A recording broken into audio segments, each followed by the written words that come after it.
topik ni topik yang sebenarnya besar dan mungkin memerlukan ulasan yang banyak. Tetapi I'm trying to zoom pada beberapa perkara yang asas tentang isu pendidikan dan beberapa solution besar yang saya rasa boleh membantu kita untuk bergerak ke depan. Ada satu buku ni daripada Malcolm Gladwell, nama dia Outliers. Siapa yang pernah baca buku ni? Okay, 1, 2, 3, 4, tak ramai, tak cukup. Okay, it's a very important book, very fun to read, very simple to read. Basically apa yang disebut dalam buku Outliers ni ialah kita tak payah perasan hebat. Ya, macam contohnya, saya jadi wakil rakyat pada usia muda, dapat pendidikan yang baik. Tetapi ini sebahagian besar kerana saya lahir dalam suasana keluarga kelas menengah. Bapa saya pegawai kanan kerajaan. Kami selain daripada bahasa Kelantan, bahasa kedua yang kami bercakap ialah bahasa Inggeris di rumah. So that was the support system that we had. Bila saya lemah dalam apa-apa mata pelajaran, kami mampu untuk pergi ke tuition. Itu di Seksyen 14 Petaling Jaya. Tapi kalau seberang jalan, seberang Lebuh Raya Persekutuan Federal Highway, ada zaman tu Kampung Medan, Kampung Datuk Harun, Kampung Lindungan. Zaman tu banyak lagi setinggan. Hari ini PPR, suasana mereka berbeza. Ya, sebab saya pernah membuat satu projek pendidikan yang dinamakan Projek Mentari. Ya, saya jadi volunteer di kawasan tersebut dan kita lihat bagaimana mereka ada masalah yang asas. Ya, bila pengajaran dan pembelajaran sains dan matematik dibuat dalam bahasa Inggeris di peringkat sekolah rendah, ibu bapa tak boleh lagi membantu mereka. Mereka tak banyak positif male role model. Ya, jadi itu menyebabkan banyak masalah. Jadi walaupun ini tak cakap pasal Kelantan, tak cakap pasal orang asli ataupun Sabah Sarawak, tetapi di PJ sendiri, ya, just across the Federal Highway, different outcomes because of different environments. Jadi sebab itu pendidikan ini penting. Pendidikan penting kerana ia merupakan satu asas untuk mobility sosial. It's the best form of welfare that you can give. Education.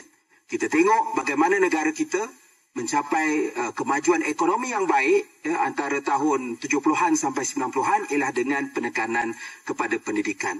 Jadi apa masalah pada hari ini? Bila pendidikan tidak lagi dapat menjadi atau menyediakan mobility sosial tersebut. Contoh, jurang pendidikan. Kadar celik huruf, literasi di negara kita ialah kadar yang baik, sekitar 95% pada tahun 2019. 95%. Better daripada the average across the world. Tetapi, kalau kita zoom kepada Sabah, 79% pada tahun 2010. Sarawak, 72%. Jadi walaupun kalau kita tengok keseluruhannya impresif, tetapi bila kita zoom kepada beberapa wilayah, kita akan tengok keadaannya berbeza. Dan bila kita berdepan dengan COVID, we know apa yang berlaku waktu COVID. Kita terpaksa belajar dalam talian. Bila kita belajar dalam talian, saudara-saudari, is that people learn it in different ways. Ya, kita ada kisah paling terkenal ya, kisah Viviana. Dia nak buat kursus belajar di universiti, dia terpaksa panjat pokok untuk dapat internet. Itu ada peranti, ya, dan setengah orang terpaksa berkongsi peranti. Dan kalau you pakai smartphone berbanding dengan laptop atau iPad, it's very different learning environment berbanding dengan mereka yang ada peranti yang selesa. Jadi atas dasar itu, kita tengok statistik daripada KPM, lebih 12,000 yang tercicir sekolah pada waktu PKP. Kebanyakannya daripada B40. Pertama, masalah kewangan. Kedua ialah masalah hilang motivasi untuk pergi ke sekolah. Satu lagi ialah isu hilangnya persaingan kita di peringkat antarabangsa. Antara ukuran untuk sains, matematik dan membaca yang paling asas yang kita selalu dengar ialah PISA. Ya, pada tahun 2018, kita dapat nombor 48 dalam matematik, 49 dalam sains dan 57 untuk membaca. Semua ini lagi rendah daripada purata OECD ataupun negara-negara maju. Dan kesan dia apa? Antara lain, ini menjadi punca kenapa sekolah kebangsaan kurang popular. Saya memang betul daripada keluarga yang sedikit baik, tetapi saya dulu pergi ke sekolah kebangsaan di peringkat sekolah rendah. Kawan saya ada Cina yang kaya, Melayu kaya, India kaya, ada juga Melayu yang susah, Cina yang susah dan India yang susah, termasuk daripada Kampung Medan, Kampung Lindungan dan Kampung Datuk Harun yang saya sebut tadi. So we went to the same schools. Hari ini apa keadaan dia? Kita zoom saja pada sekolah menengah, kita tak tengok sekolah rendah. Tahun 2008, 13.7,000 pelajar belajar di sekolah menengah swasta. Ini kira semua agama, international, everything. Sekolah menengah, termasuk sekolah menengah Cina swasta. Tahun 2018, dia menjadi 87.3,000. Peningkatan 5 kali ganda. Dan ini menjadikan satu masalah kerana kalau keadaan di sekolah tersebut menjadi lebih baik, ya, maka dia akan melebarkan lagi jurang antara golongan kaya dan miskin di negara kita. Dan dia juga antara menjadi punca juga yang mana sekolah-sekolah kebangsaan menjadi lebih monoetnik. Ya, dan ini ialah satu kitaran yang tidak sihat di dalam penyediaan kurikulum, budaya sekolah dan lain-lain lagi. Last sekali dalam soal krisis ini, banyak sebenarnya krisis, tapi saya nak fokus krisis-krisis besar bila kita sebut pasal pendidikan tinggi. Pendidikan tinggi, keluarga M40, B40 banyak bergantung kepada PT-PTN. Hari ini, ya, kerajaan telah memberikan pinjaman, kerajaan telah memberi jaminan untuk pinjaman PT-PTN 39.8 bilion ringgit. Ya, kalau duit 1MDB itu boleh tutup hutang PT-PTN ni. 20% ya, graduan peminjam PT-PTN tidak pernah membayar sesen pun daripada hutang mereka. Okey, kita boleh cakaplah sebahagiannya mungkin masalah sikap, tetapi sebahagian besar ialah soal gaji yang rendah. Tadi ada sebut pasal masalah rumah gaji rendah. Soal juga kurang pekerjaan yang berkualiti atau setara dengan kelulusan mereka di universiti. Ya, jadi mereka tidak bayar hutang PT-PTN. And this will affect the future borrowers for PT-PTN, especially mereka yang tidak ada sumber lain, golongan B40 dan sebahagian M40. Jadi apa, moving forward, bagaimana kita dapat atasi masalah-masalah ini? Pertama, ya, ialah autonomi pendidikan untuk sekolah-sekolah. Ini bukan benda baru. Ia dah disebut, it's a buzzword, autonomy. Ia dah disebut di dalam Pelan Pendidikan Education Blueprint 2013-2025 bahawa sekolah-sekolah yang capai standard minimum akan diberikan autonomi. Tetapi dari segi realiti masih banyak centralisation, sangat bersifat atas bawah, sama ada daripada penyediaan silibus, daripada pelantikan guru, belanjawan sekolah dan lain-lain lagi. Dan kita tengok contoh terbaik bila bagaimana, ya, kerajaan tidak dapat menyelesaikan soal buka tutup sekolah waktu PKP dengan baik, ya, kerana mereka tengok dalam konteks one size fits all, berbeza dengan keperluan lokaliti. Begitu juga silibus. Tadi YB Nurul dan juga Manivanan sebut tentang TVET. Ya, ada tempat mungkin yang memerlukan penekanan TVET yang lebih. Ada tempat yang memerlukan beberapa skill yang lebih. Kita juga tengok krisis sekolah-sekolah pendidikan bagi anak-anak orang asli. Sebahagiannya kerana pendekatan dia tidak mesra dengan masyarakat orang asli untuk melibatkan mereka di dalam pendidikan mainstream. Dan pelantikan guru, ini juga satu soal yang selalu disebut. Duka lara, guru Sabah Sarawak, ya, mismatch dan sebagainya. Ini juga boleh diselesaikan dengan penurunan kuasa kepada JPN, PPD dan juga peringkat sekolah.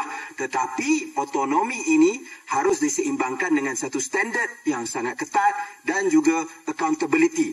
Misalnya memberi lebih banyak kuasa kepada PIBG. Satu lagi ialah bangunan sekolah. Ya, dan keperluan bangunan sekolah ni sangat penting, yang selesa. Ini juga antara sebab, ya, bila mereka dah ada duit sedikit, ramai yang memilih untuk menghantar anak mereka ke sekolah swasta. Kita ada daripada 10,200 sekolah kebangsaan dan sekolah menengah kebangsaan, 1,311 dikatakan ada bangunan daif. Tapi sama ada definition bangunan daif ni tepat atau tidak, saya tak pastilah. Tetapi kalau ikut statistik KPM, that's the number. Jadi satu ialah perlu ada garis panduan penyelenggaraan, preventive maintenance dan sebagainya. Ini penyakit Malaysia kita tahu, ya, first world infra but third world mentality. Kita maintenance tidak ada. Jadi sebab itu perlu dilihat secara serius. Dan satu lagi, sebagaimana disebut oleh saudara Zahir tentang mengguna pembinaan modular ataupun IBS. ini sebenarnya dicuba oleh kerajaan di Putrajaya baru-baru ini, tapi it should be scale up, because the nature of IBS is that there has to be economies of scale, dan bila dilaksanakan dengan skala yang besar, dia dapat dibuat dengan lebih cepat, kos yang lebih murah, malah lebih selamat dan juga lebih mesra alam. Dan moving on, last two things sebelum saya akhiri, kita fokus pada IPT. Bagaimana kita nak menangani masalah kos IPT yang juga memberi kesan kepada hutang PT-PTN. Salah satunya ialah kita boleh memperbanyakkan elemen kursus ataupun pembelajaran dalam talian. Online courses. Ia sebenarnya wujud sejak 2008 lagi, kita panggil MOOC ataupun Massive Online Open Courses. Tetapi kita lihat pada COVID, ia menjadi lebih banyak dan lebih digunakan malah oleh universiti-universiti di seluruh negara kita sendiri. Dan di Amerika Syarikat, isu kos pengajian tinggi is not unique to Malaysia. In America is also a big issue. Presiden Obama menyebut tentang potensi kursus dalam talian untuk menurunkan kos yuran universiti di Amerika. Jadi sebenarnya kerajaan kena wajibkan lebih banyak kursus. There are some things that can be done online.